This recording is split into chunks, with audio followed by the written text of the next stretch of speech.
What's up, everyone? This is going to be game coverage for Mass Effect 3 coming out of E3 2011. First up, we have weapon customization is back in the game, and it's better than it was in Mass Effect 1. So you go up to the table, you throw your guns down, and you could customize them from there. It looks like you could only throw 2 mods on a weapon at any one time, and in this video they're only showing off an extended barrel attachment, which gives your gun a 25% damage increase. Also, not only do the mods affect the stats of the guns, but as you can see, it changes the appearance of them as well.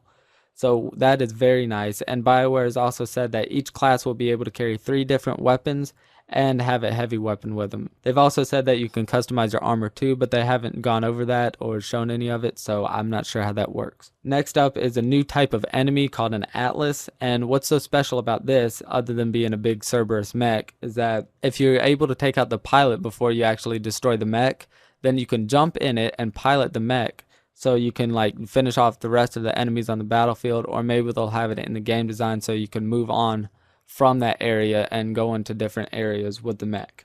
Next up, they've been talking about some combat improvements they've been making. They've said they've been focusing on the weapon aiming feel, so it should feel better to aim the weapons now.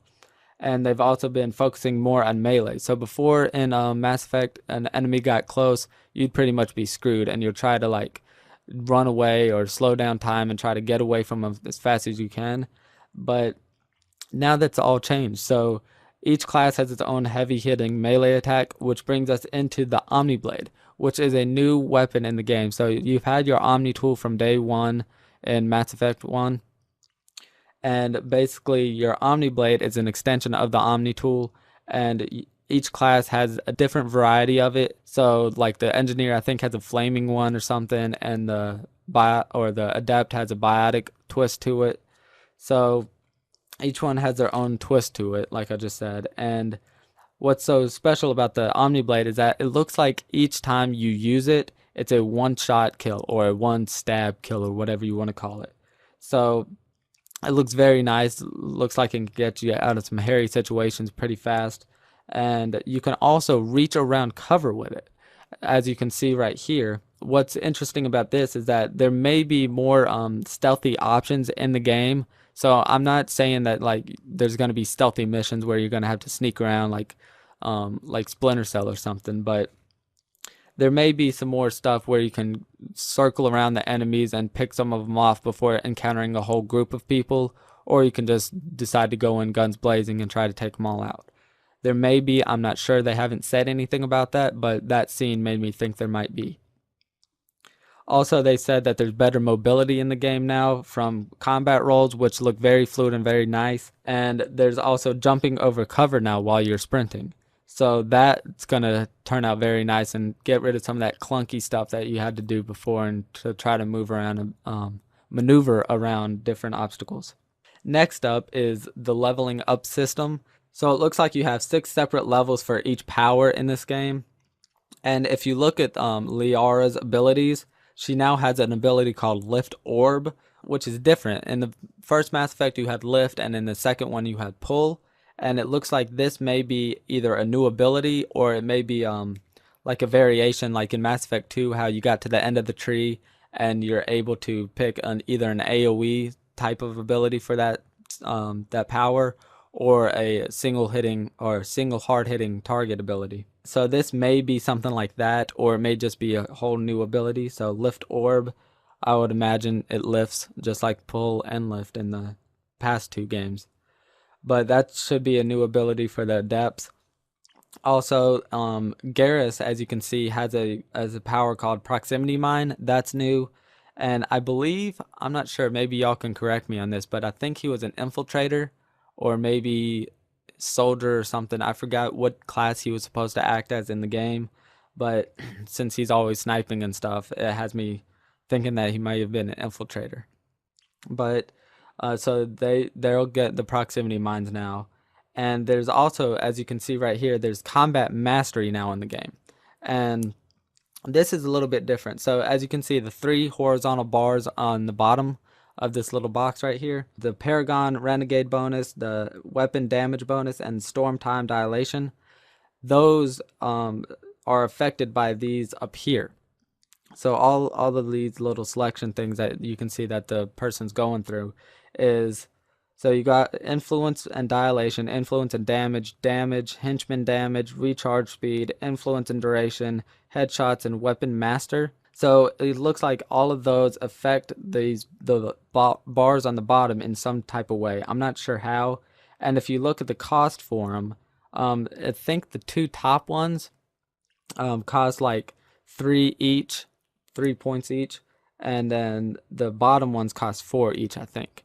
So each one affects them in its own way and different things. So however you feel like mastering your combat, you'll be able to, I guess, fine tune that from the looks of it. I don't think they've actually really talked about that. I just picked that up in the menu and went with it. So next up, we have, of course, if you saw the Microsoft press briefing, you have the Kinect voice controls that are now in the game if you have the 360 version of it.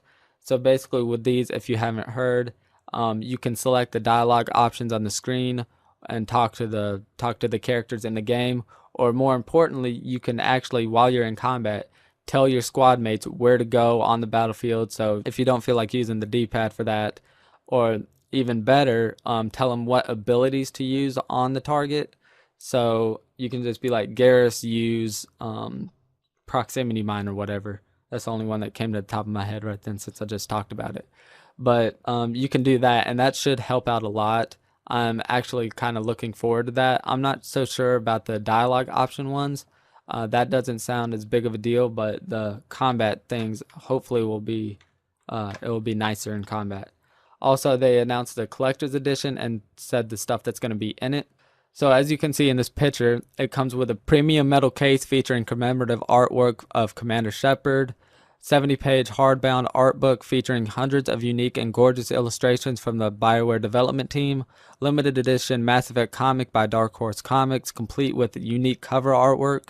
Join the ranks of the N7 with a premium fabric N7 patch, exclusive 4x6 lithographic print featuring a one-of-a-kind piece of artwork, a full collection of in-game content that can't be found anywhere else, N7 Arsenal Pack that bring the firepower with the N7 sniper rifle, shotgun, SMG, and pistol, Robotic Dog, a faithful sidekick to keep you company on board the Normandy, a squad mate alternate outfit pack, new appearances for your favorite squad members, N7 hoodie for Commander Shepard's casual days on board the Normandy, relive all the greatest moments of Mass Effect 3 with the digital soundtrack, Xbox Live Normandy prop for your avatar, only available on the 360 version, of course, and display your initiation in the N7 ranks with a collection of forum and social badges, avatars, and perks.